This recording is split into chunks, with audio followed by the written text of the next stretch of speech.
And welcome into the Rowdy Studios. Today we're talking Hall of Fame with NASCAR media member, Hall of Fame voter. Dustin Long. Thanks for joining us. Thank you. And the thing we wanted to talk to you about, Dustin, was inside the room at the Hall of Fame during the voting process. What was that like, and how did that go for you? Well, I got to say, yesterday I was inside the room. Today I'm inside the Rowdy Studios. So, I mean, I just don't know how much. I don't know how it can get any better. Every day you take a little step up. No, but it is really fascinating being in the room. I'm one of 54 voters, and there's a fan vote, 55 votes for the Hall of Fame. And for people who don't understand, I mean, they gather us all in the room. We have essentially 3 hours of discussions. We go through all the candidates. Yesterday at times people are saying, "Hey, it's not time yet for this individual." Other times there are people telling, why this person should be in.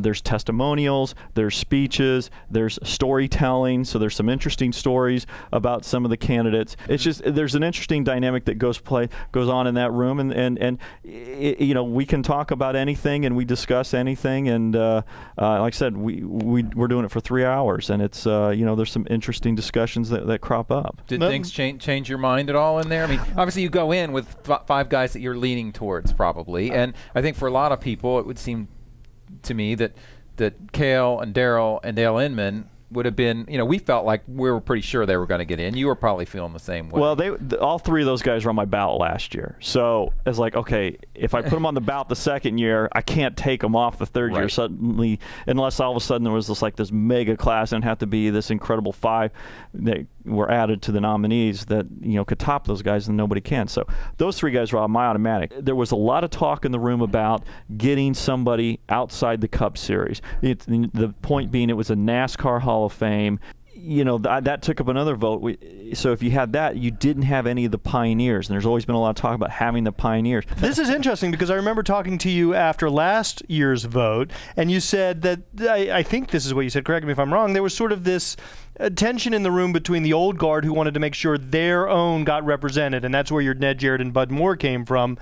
Do you think this was a correction this year, or the pendulum swinging back? No, I think this year was, in a sense, getting a diverse group. It wasn't just about drivers. If you look at the first two classes, 7 of the 10 inductees at one point or another in their career were drivers. So this was a time to get a Dale Inman in, to recognize the crew members, because there was no true There had to be a crew chief. You got essentially a car owner, somebody outside of the Cup Series, a crew chief, and 2 drivers. That's for that. It was a nice mix. And I think that's what the room kind of was leaning toward and talking about. It's interesting that it seems like each year, did you do this the first year as well? I've done this all 3 years. It seems like there is a different culture or a different theme at work in the room each year, and it's just sort of organically happens. It's been very fascinating. The first year, the big debate was, do you put Bill France Jr. in with Bill Sr.? Is a case where 2 of your 5 votes go to the France family on that inaugural class, and it being in the room for that first year, it was like being at a tennis match, because it was going back and forth. It literally was going, because people would say, "I'm voting for Bill Jr. Here's why. Boom, boom, boom." Then all of a sudden, somebody would say, "I'm not voting for Bill Jr. because I think it needs to be about a drive."